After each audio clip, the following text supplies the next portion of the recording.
Do not copy them. Yes, this is the show that beats the twin paths of science and stupidity. Over the next half hour, we will see what happens when those two paths collide. We celebrate off-piste investigations into inelastic collisions, expanding gases, Newton's first law, and angular momentum. Find out the hard way. If you try to break the laws of science, they'll break you. So people, remember, scientific ignorance can badly affect your judgment and will not make you more popular. Now strap in for the science of stupid. On this show, we'll see what momentum can do to your golf swing, how Hooke's law can affect your face, and what happens when you forget about interlocking stability. But first, this. Gymnastic bars. Dangerous enough in the gym, so why did they put them in public places like parks or beaches? It's great when there are gym bars at the beach. You can show off your six-pack and make a big impression with the ladies. He certainly made a big impression on the beach with his head. They may be simply constructed, but this kind of apparatus are especially unforgiving because they demand a high level of commitment and skill to master. Success at gym bars relies on gymnasts building up their momentum on the bar and using it to spin themselves through the air. Let's look closer. Two kinds of momentum are involved. Angular momentum keeps you rotating. Linear momentum determines your speed and direction of travel when you let go.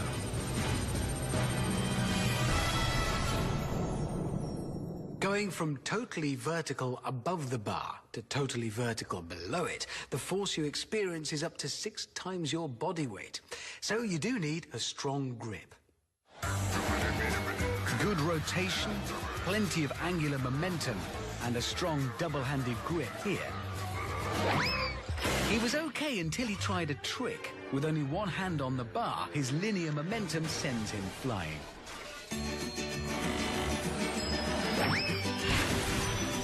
Come on, people! Get a grip! Didn't we just say gymnasts experience forces of up to 6 times their own body weight? It's like being on a roller coaster. Scream if you want to go faster. He forgot to scream. Once you've mastered holding on, you need to know when to let go. In order to land the right way up, you need to build up enough angular momentum before you release, and still have enough linear momentum to move away from the bar, which lets you land elegantly on your feet. Remember, it's all about timing.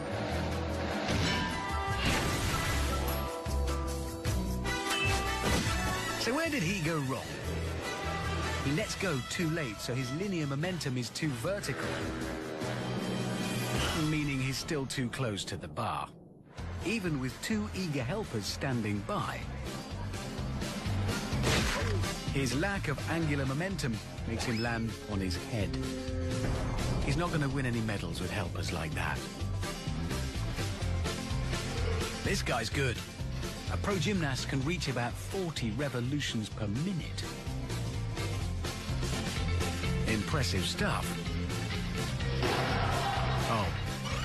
He tucks in after he leaves the bar, but opens out too early. So instead of landing elegantly on his feet, he's slammed down like a duck.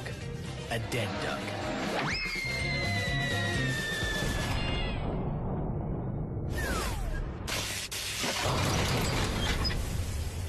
You can say one thing about stilt design. It's come on in great strides. We've come a long way from this. Whatever it is. Whether you use modern sprung stilts or wooden sticks, it's all about balance. When walking on stilts, you must keep yourself from tipping more than 15 degrees sideways. You want to keep your center of mass above your base of support to stay upright as you move forward.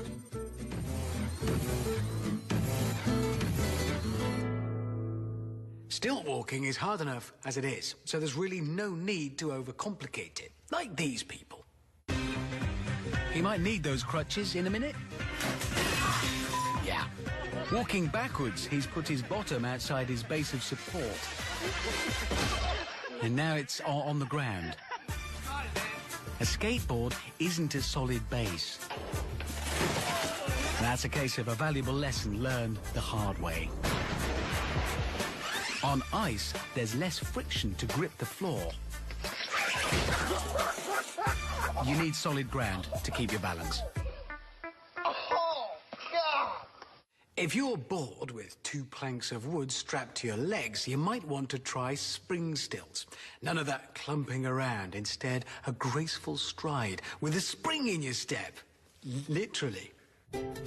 Sprung stilts efficiently store and release energy to amplify your running speed. Double the downward force and you can double the compression of the spring. It's Hooke's law, and the more elastic potential energy that's in the spring, the more kinetic energy is released when the spring recoils. Has he put enough energy into his spring to jump the bike?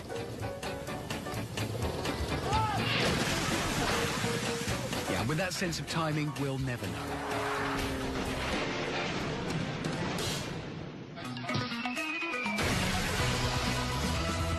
When running on spring stilts, extra speed means extra forward momentum. Forward momentum and extra height makes you less stable. So even the slightest stumble pushes you straight into the ground. Did he mean to do that? I don't think he did.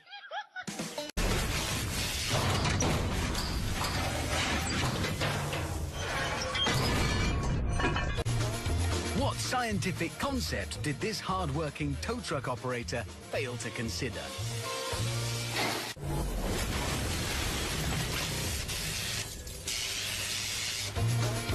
The scientific concept this hard-working tow truck operator failed to consider is tension.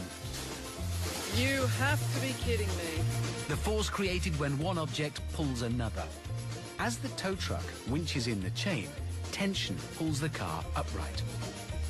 The impact of the car landing detaches the chain, and all the tension vanishes.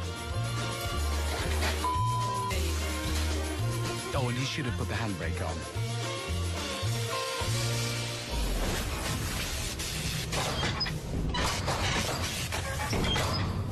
Tiny David confronted the enormous giant Goliath with nothing but a simple sling.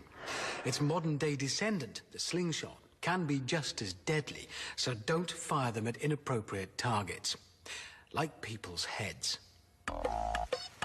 He's taking very careful aim at entirely the wrong target. Understanding the power of the slingshot is the same as understanding springs. We need our old friend Hooke's law. Instead of compressing springs, this time we're stretching rubber. When elastic is stretched and made taut, it stores elastic potential energy.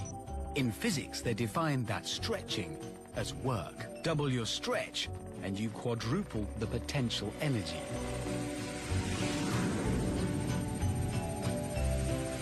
As you let go, potential energy is transformed into kinetic energy.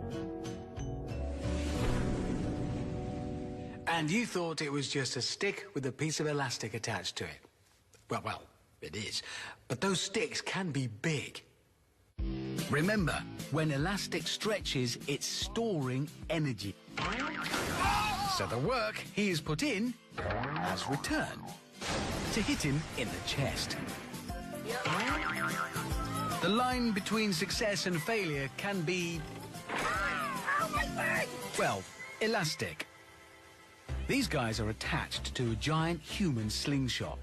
Energy from the quad bike is doing all the work. If these guys weren't strapped in, they'd go flying. But as they are strapped in, the kinetic energy is transferred back into the elastic and it rebounds them in the other direction at about 60 feet in 1.6 seconds. That's almost 25 miles per hour. I know! Who knew the potential fun of so much energy? Instead of flying off at an angle, this couple are going straight up. Potential energy is transformed into kinetic energy.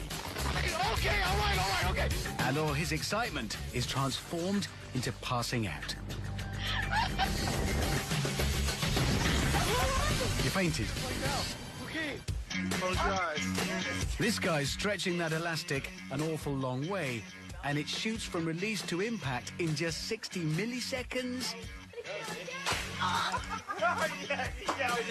Which isn't great for the nipples.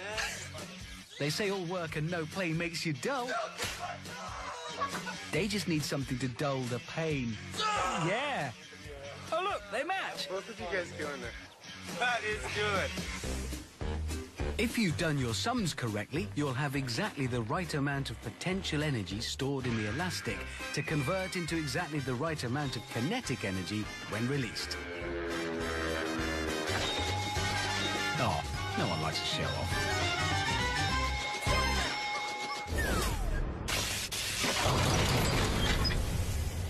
Our ancestors knew a thing or two about building towers to last hundreds of years. The Eiffel Tower, the Leaning Tower of Pisa, many other towers. But what about a human tower? Not a monument for hundreds of years.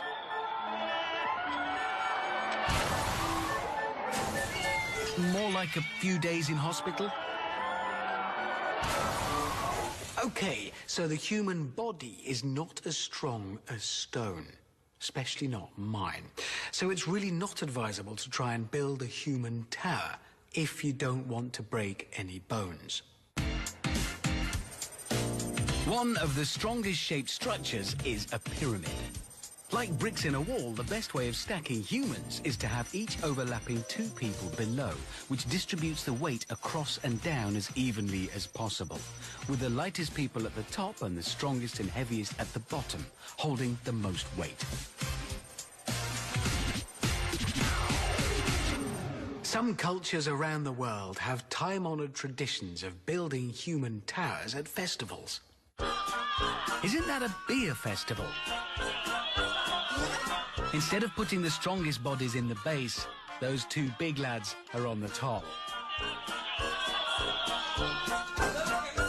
The bricks of that tower aren't overlapping. And it's fallen over. Now that's what I call a tower. Watch out for the cables. This tower in Thailand goes up well. Heaviest at the bottom, lightest at the top. But with no layers overlapping to spread the load, it collapses vertically down. In Spain, this human tower is called a castel. It has a wide, strong base topped by a tall, narrow tower. Those layers aren't overlapping. Some of those poor hombres could have over a quarter of a ton of weight on their shoulders. Oh, no, not anymore. Oh, look, now it's more like a pyramid. Because they have a low centre of gravity, short, broad towers are more stable than tall, slender towers, which can collapse with just one small mistake. Now, this tower looks stronger. Surely 3 people on each layer of the tower should be better than 2 to spread the load. No, they're still not overlapping. Reportedly, the highest human tower ever was over 40 feet high. That one's, what, maybe 25 feet? Oh, no. Now it's only 10 feet. Olé.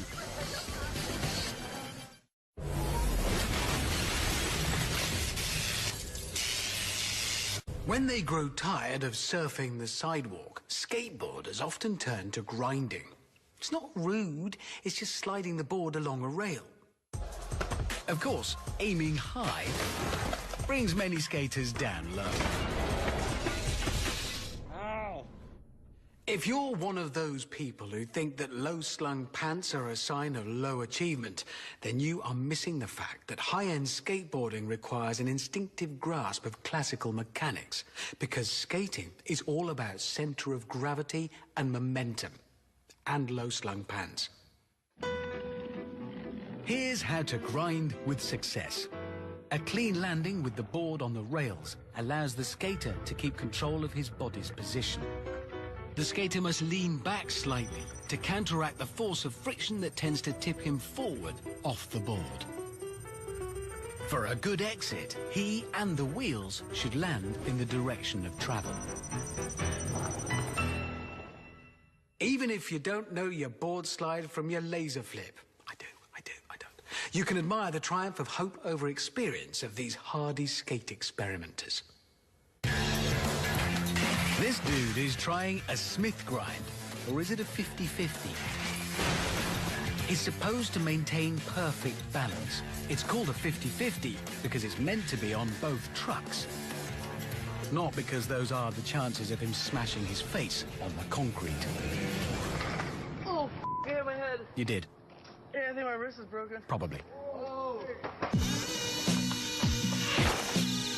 I know skaters are supposed to be laid back, but this guy's laid out cold. His center of gravity is just too far backwards. Longer board, specially built rail. This should be easier. Easier to bail. That'll teach him to keep his board beneath him.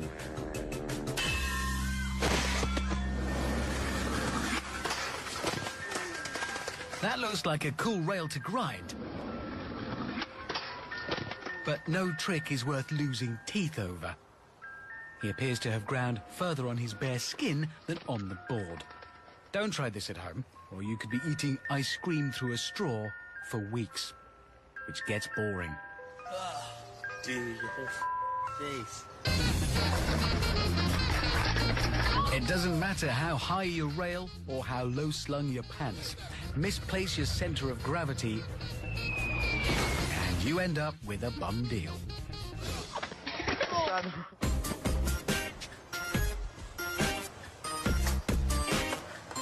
That was good. A perfectly balanced grind.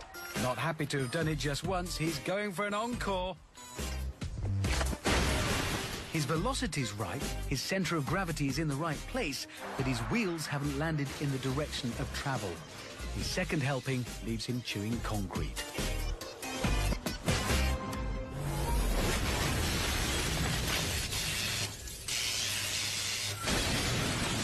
Yes, we've made it through another cavalcade of catastrophe and cock-up. If, after all the pain and destruction you've witnessed, you're still contemplating similar stunts, think first about observing the laws of science, not the science of stupid.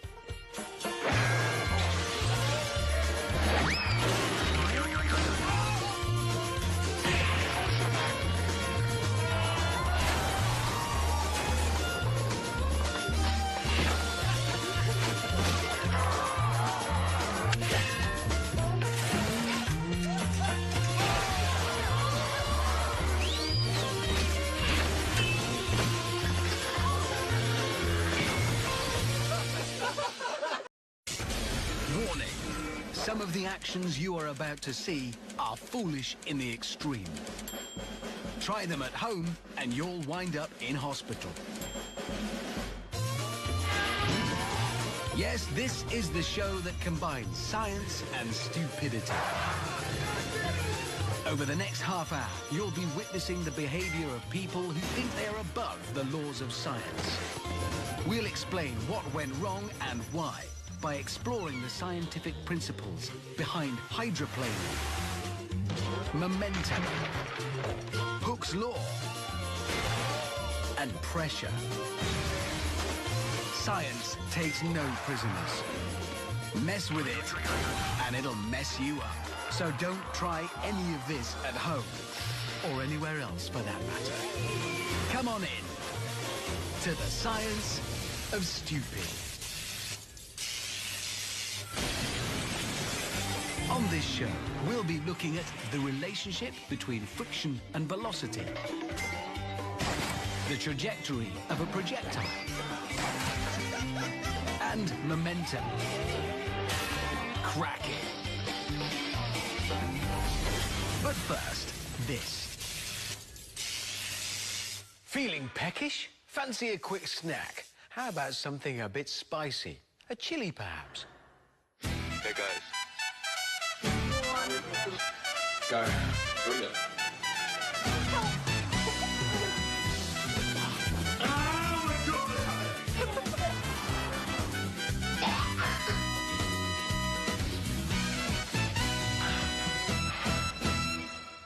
A bit too hot for you? Want to know why? Well, you've come to the right place. Science, please. Spicy food doesn't actually burn you. It just triggers a receptor in the mouth that responds to pain from physical heat. The ingredient that triggers this burning reaction is capsaicin. Oily and fatty substances like milk can help, because capsaicin can dissolve in oils. But it won't dissolve in water, so drinking that won't help.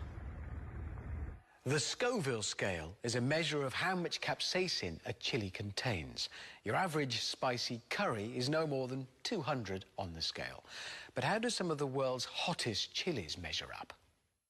I'm not worried, because I have Mexican blood running through these veins.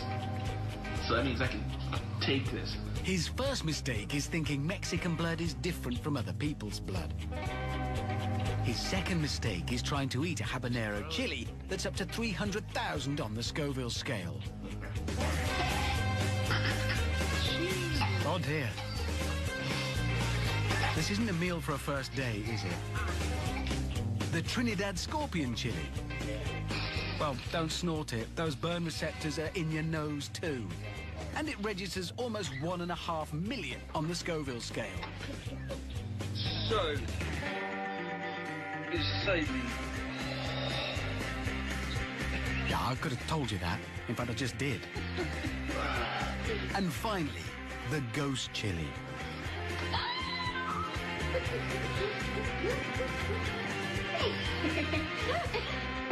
It's really hot. Also, over 1 million Scoville. It's about 100 times as potent as a jalapeno. Ow! Now, can you remember how we get rid of all that burning capsaicin? Is it cold, refreshing water? No. It may seem the obvious choice, but remember, capsaicin doesn't dissolve in water, so it's useless for flushing away the heat. Bread? Better. Capsaicin does dissolve in fats and oils, so the vegetable oil in bread can help.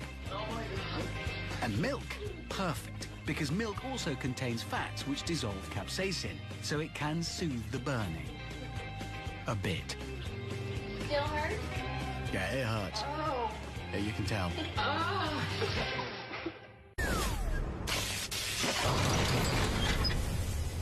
Now, drop-ins. It's all about teetering on the edge of a giant ramp on a small wooden board, obviously. Here's a drop-in as demonstrated by a 7-year-old boy. You drop down onto a ramp to pick up enough speed for tricks. Here's a kid in a wheelchair doing it.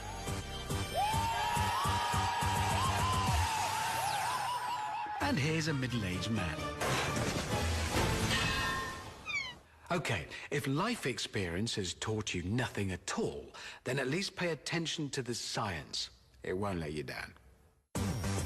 To maintain the pendulum motion of a drop-in, all the forces acting on the skater would need to be concentrated through his center of gravity and the board. To do this, the body is at 90 degrees to the board. If the skater leans backwards, the imbalance of forces will rotate him, lean forwards, and this happens. And any obstruction is also likely to result in a forwards rotation by stopping the board, but not the rider. Staring down a near-vertical ramp is a little daunting, so it's understandable if you want to lean back a bit. But please don't. And here's why.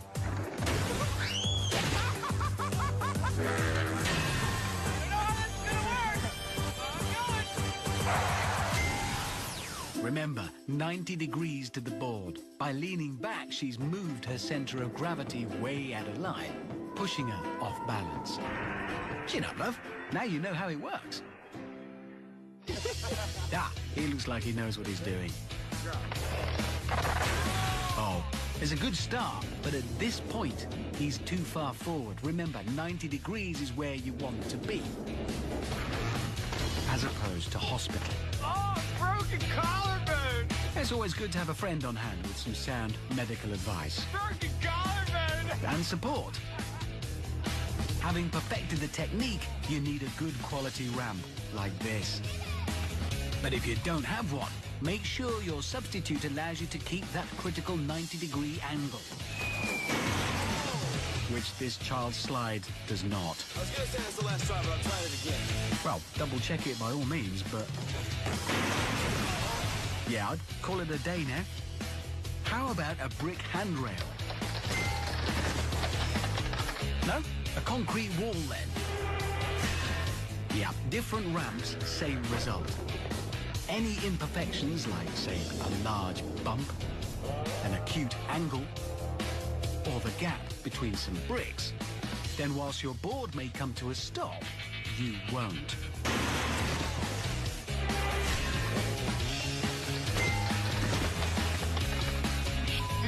No, and the excruciating pain in your shoulder is proof enough. A good ramp, that 90-degree angle, and it's as easy as falling off a log.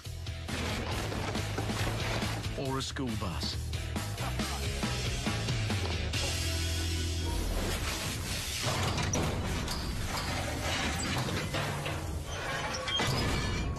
Now, what scientific principle is this fellow about to demonstrate? Have a guess.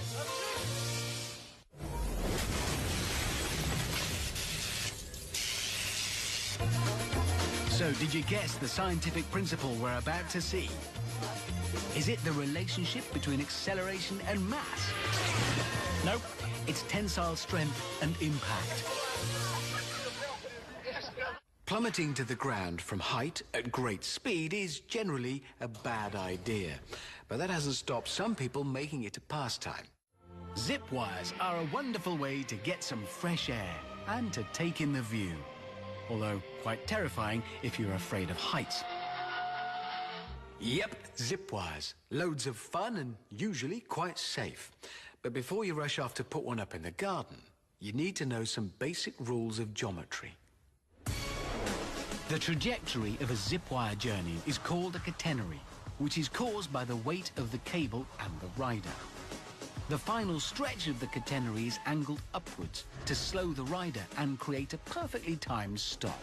All zip wires need a slight downward angle. Around 4 degrees is the optimum angle to get enough velocity. So, you don't want too much weight dangling from the wire, and you don't want too steep a descent. Otherwise, you'll be heading for trouble. Fast. I'm no mathematician, but that doesn't look like 4 degrees. Anyone got a protractor? Increase that 4-degree angle by just 1 degree, and you could be going up to 25% faster. Well, that's definitely not 4 degrees. Closer to 90. Oh yeah, and don't use rope. It's a bit stretchy. Once you've got the angle, test the height using a weight. Just make sure that weight isn't a child. This is what friends and family are for, to laugh at you when you're down. And don't forget, the heavier the rider, the greater the momentum, and the harder it is to stop. Although a tree will always do the job.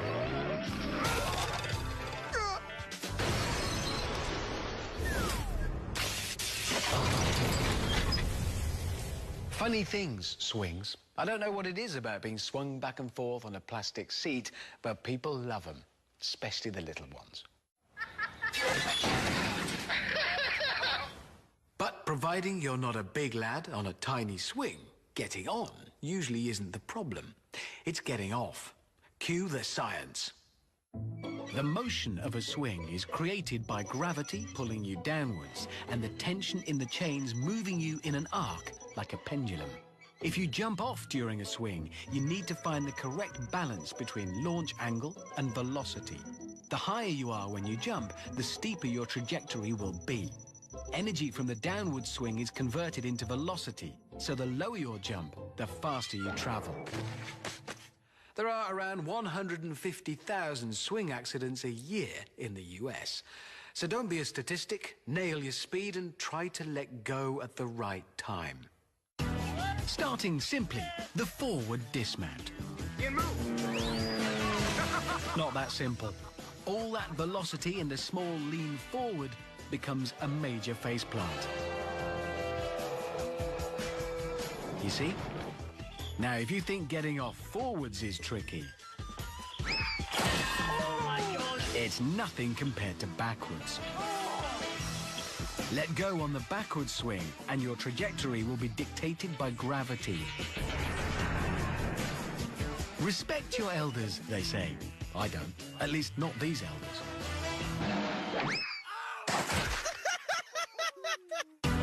He got off too late. A steep trajectory meant he had no chance of clearing the table. Leaping off at the lowest point would have meant more velocity, but not enough height.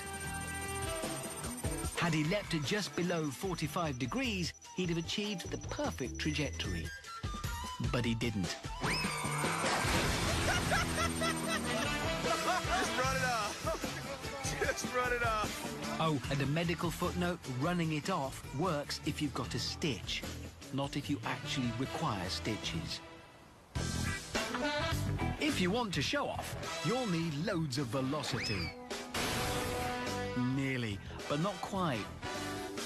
Check out these Russian swingers. They use solid metal poles instead of chains, and with good reason. The swing's arc depends on the tension in the chains. If the swing rises too high, the chains lose tension and the seat drops. With solid poles, that doesn't happen. Meaning these fellas can even nail a 360 and be reaching speeds of over 20 miles an hour. Just watch him go!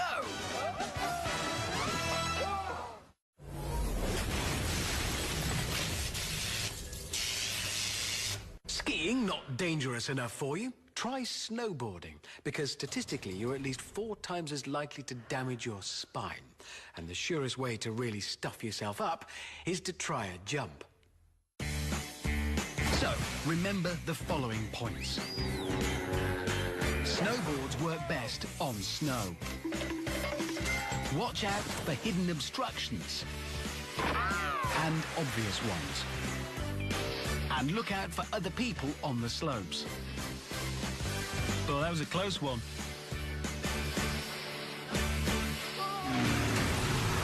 That was even closer.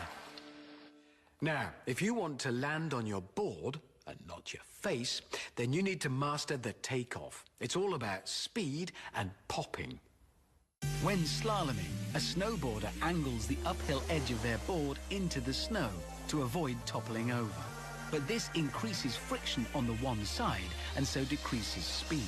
For maximum speed going into a jump, you can reduce friction by spreading your body weight evenly and keeping the board pointed directly forward. Next is a technique called popping. As you hit the lip of the ramp, push down with your legs and jump up with both feet at the same time. This generates more height by using your muscles like a spring. So first things first, get your speed up. Because not everything you land on is as forgiving as snow.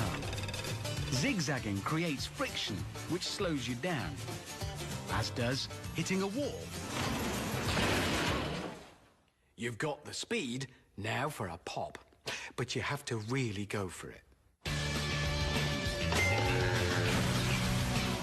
Well, something's popped. I suspect it's his shoulder. Finally, if you want to try a few tricks, lean forward to let your angular momentum give you some spin. But you can't overdo it. and underdo it. He seems remarkably calm. I don't know. I mean, I got health insurance. Ah, fine. We'll be off then.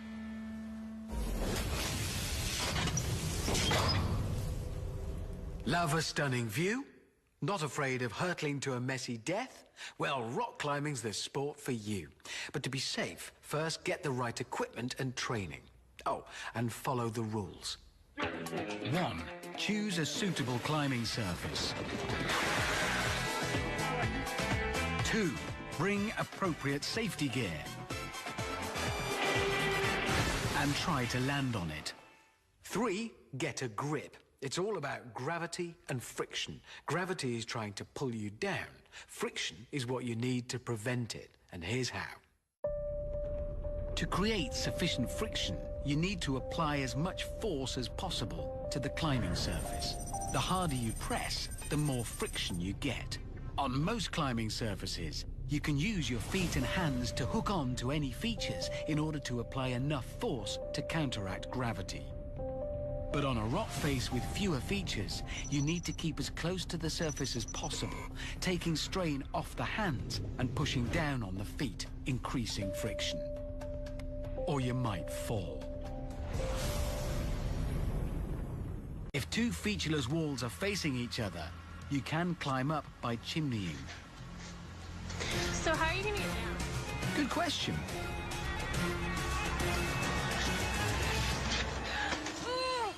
Damien! Hitting the deck with over 1,000 pounds of force, the fact Damien survived is more miracle than science. So don't even think of trying this. The harder you push, the more friction you get. But your body weight is working entirely against you here. And what happens when you get to the top? The splits approach, but by swinging one of his legs away from the wall, he loses too much force from the other. Remember, low force equals low friction. Damien! Better to crack the science than your heels, unlike Damien, who fractured both of his.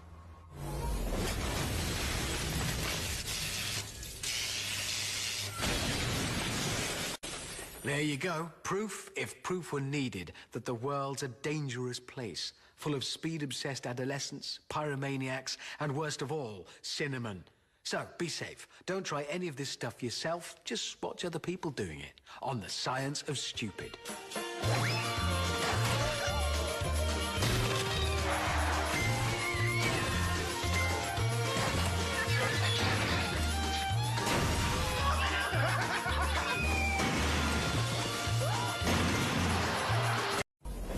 This is The Science of Stupid. Warning. You are about to witness acts performed without the benefit of scientific know-how. Laugh, but never imitate. These are misguided explorers lost in a world without science, with only blind bravery to guide them. We'll see the science that could have saved them, while we marvel at the principles of flight and the miracle of traction as the scientifically impaired rub up against friction and pump up the pressure, proving that only the universe and human stupidity are truly infinite, and that without science there's no limit to what can go horribly wrong. Break out the first aid kit. It's The Science of Stupid. On this show, we'll see the after effects of Hooke's Law and how you can increase your brain power. But first, this.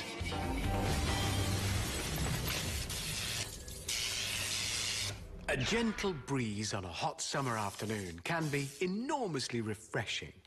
But sometimes, if the wind is strong enough, it can have devastating effects.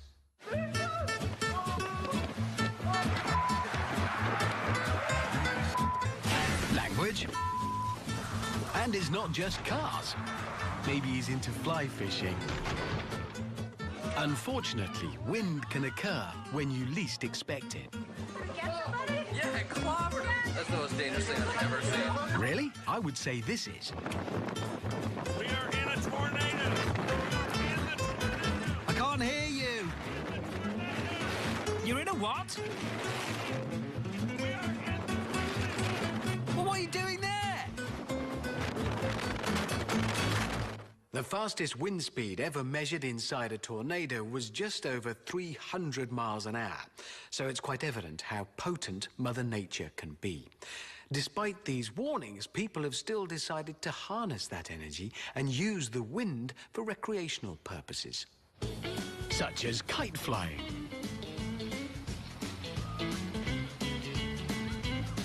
So if you don't want your kids to fly, you'd better listen to the science. Wind is caused by the uneven heating of the Earth's surface by the sun. As the heated air rises and cold air rushes in to replace it, wind is created. And it's this movement that you can use to fly a kite. When flying, dig your feet into the ground and lean back. The smaller the angle between the flyer and the ground, the less likely you are to be pulled over in a strong wind. Done correctly, you'll be a master of the sky.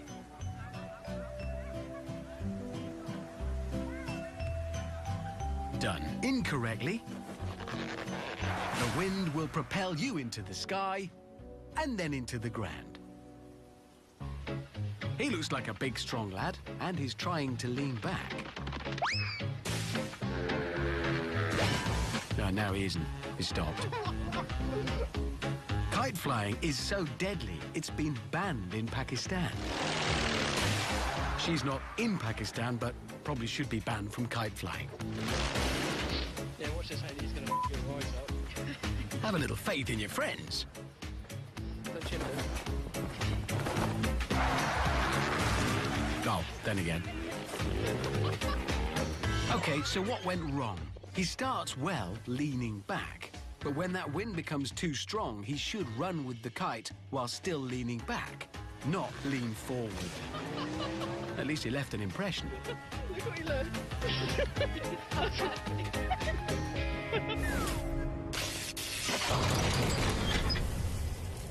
There's nothing quite like an open expanse of water in front of you and a couple of 100 horsepower behind you. The wind in your hair, salt in your nostrils, and the steering wheel in your face. So, boat owners, if you want your day on the water to be plain sailing, pay attention to the science. Boats use the water's buoyancy to support them, but traveling through the water creates drag and slows you down. The way to avoid this drag is to get enough power to propel you across the surface of the water instead. This is called planing. The boat now comes into contact with the water less and can go faster. But as the front of the boat lifts, more air can get underneath, increasing instability. So, is putting a NASCAR-style V8 engine into a 13-foot aluminium boat and racing it at speeds of up to 80 miles an hour really a good idea? Yeah. Jet sprint boats, capable of such tight turns that the driver and navigator can experience a whopping 7 Gs every few seconds. With forces like that at play, lightning-fast reactions are a must. Especially for the spectators. Now, if you've got plenty of money and even larger white fronts, you can take it to the next level with a hydroplane. But before you do, remember this little fact. For every 10% increase in speed, there's a 20% increase in lift. So in seconds, the boat turns from a hydroplane into an aeroplane. These 6,000-pound hydroplanes are the heavyweights of water sports, covering the space of a football field in a second. But remember, the less you touch the water, the more susceptible you are to this. The boat's broken in half. However fancy the boat, the physics remain the same. The moral of the story, if you can afford a powerboat, take care at speed.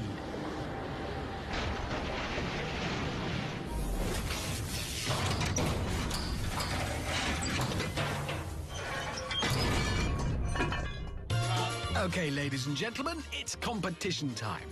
What scientific principle is this brave young physicist about to experience?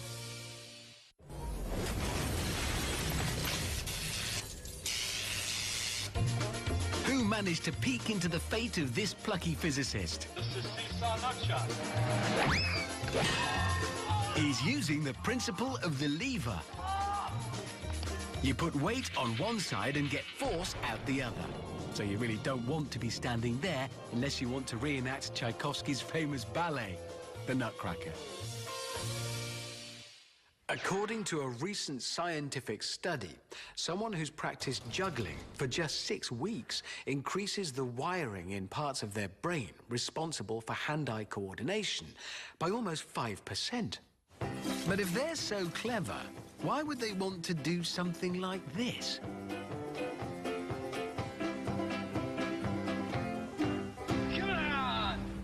But to be honest, extreme juggling acts like that are best left to highly trained professionals. Because when amateurs try to imitate the experts, things have a tendency to go wrong. And keep going wrong. To help people like him, here's some science. In essence, juggling comes down to simple projectile motion, with each ball following a neat parabolic arc. Move your hands in a rough figure-of-8 motion. Your right hand moves clockwise and your left hand moves counterclockwise with alternating tosses. The balls in the air are being pulled back down by gravity. If you double the height you throw them, they'll be falling 40% faster by the time you catch them. Newton's second law means the faster an object falls, the more impact force it generates when it lands. Once you've mastered your figure-of-8s, there's no limit to what you can juggle with. Though I'd strongly advise against trying this. Yeah. Oh yeah! Wonder what happened to his other fingers. It's also worth noting that any change in direction in your toss, even if it's just 1 or 2 degrees, can cause deviations of nearly a foot. And you should bear this in mind, especially when you're playing with fire. Oh, come on! Have you forgotten already? Throwing the clubs higher means they'll be traveling faster when they fall. No, his head hurts.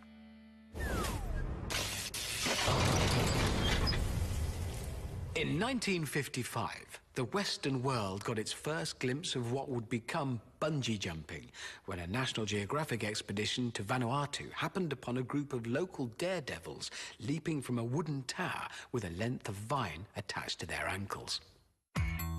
Since then, bungee jumping has become a worldwide phenomenon. Some bungees are made up of over 1,000 strands of elastic, allowing jumpers to dive from death-defying heights and survive. The current record is over 1,000 feet. That's the height of the Eiffel Tower. Bungee jumping is also attractive to practical jokers.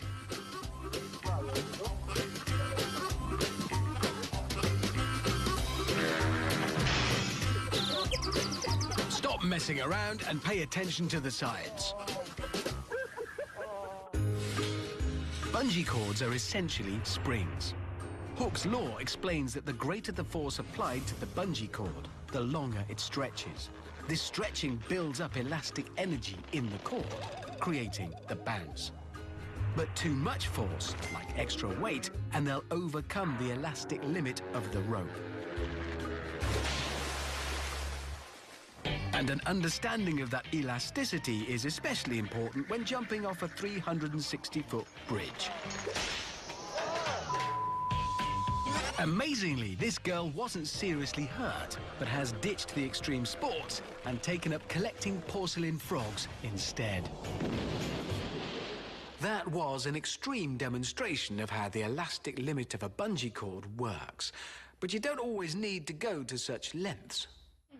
Because the same rules apply whether you're jumping off a bridge or going horizontal. The problem with running on the ground is you'll never generate enough momentum for a good stretch. And if you are going to conduct an experiment like this, I'd avoid taping your arms down. It looks like a vertical fall is by far the best way to get a good stretch. But remember, bungee cords are bespoke bits of kit. So any cost-cutting exercises using homemade bungee can only end in disaster. The ultimate bridge wedgie. Underpants elastic could work.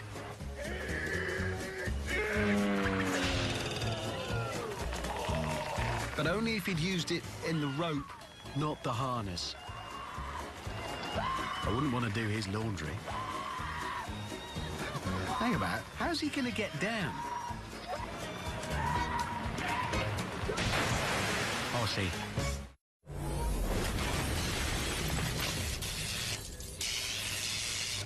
To stay upright or walk on two legs, the human body has a mind-blowingly complex system of mechanics and neuromuscular control. Just look what a well-balanced body and a healthy mind can do. In heels, for whatever reason.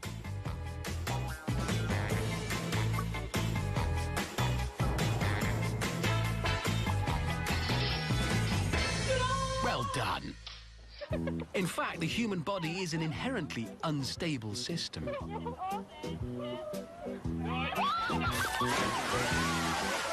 Especially when you add alcohol. Y'all watch, this is how you get on the saddle. We're watching. Grab hold of the saddle horn, grip your leg over.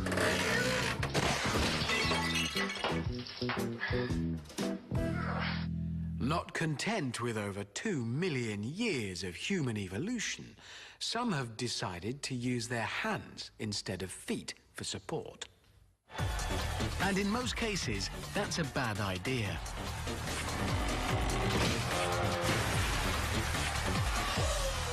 Hands are clearly not meant for walking, but if you do plan to turn the world on its head, pay attention to some science. A perfect handstand needs to adhere to 2 simple rules. Number 1, you'll need strength. Each arm will have to take a load of around 80 pounds for the average man. And secondly, you'll need balance.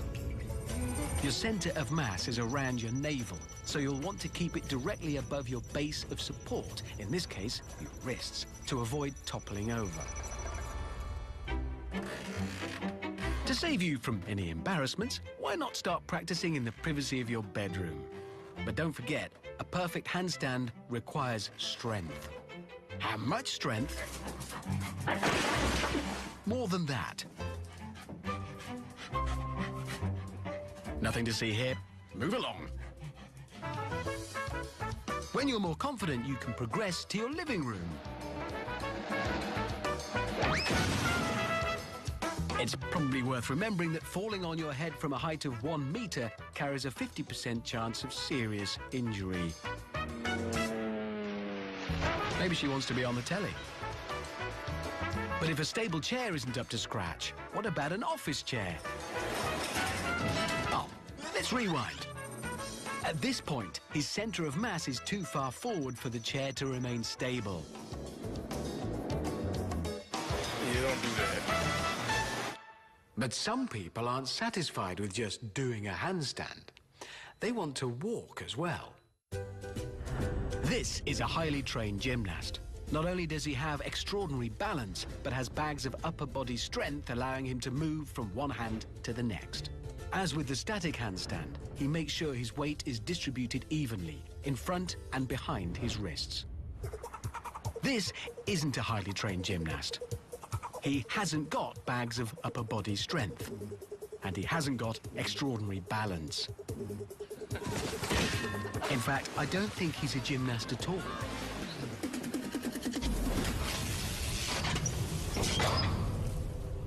In 1771, A French bloke called Nicolas Joseph Cugnot is said to have invented and built the world's first automobile, which he then drove into a wall. So I suppose he also invented the car crash.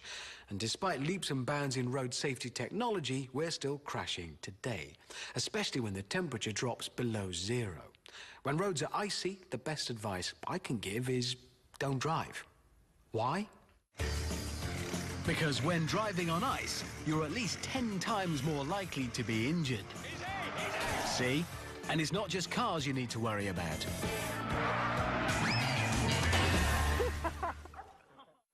So if you want to avoid being another accident statistic this winter, pay attention to some science accompanied by some happy music.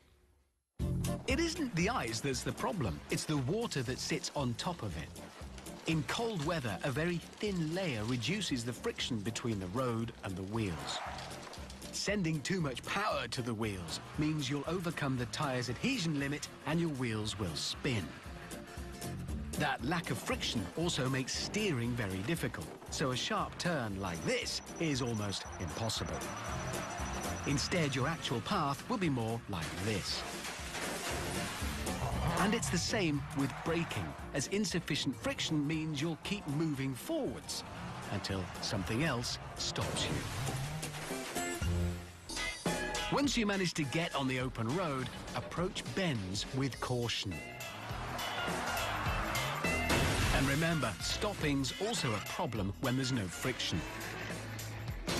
Sometimes it's easier to understand scientific principles by going back to basics and using simple apparatus. And sometimes it's not.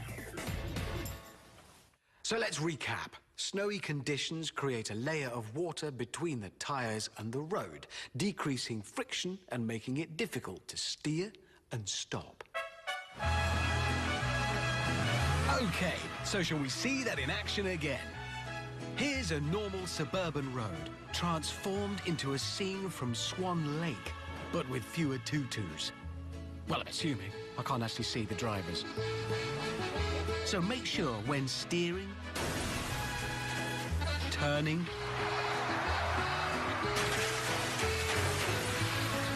or just coming to a stop,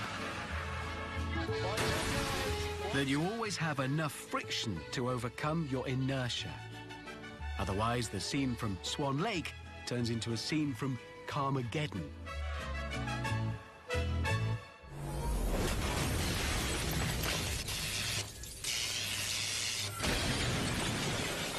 So that's enough pratfalls into the world of pain. Please don't try any of this at home. But if you do, it's worth having the local hospital on speed dial.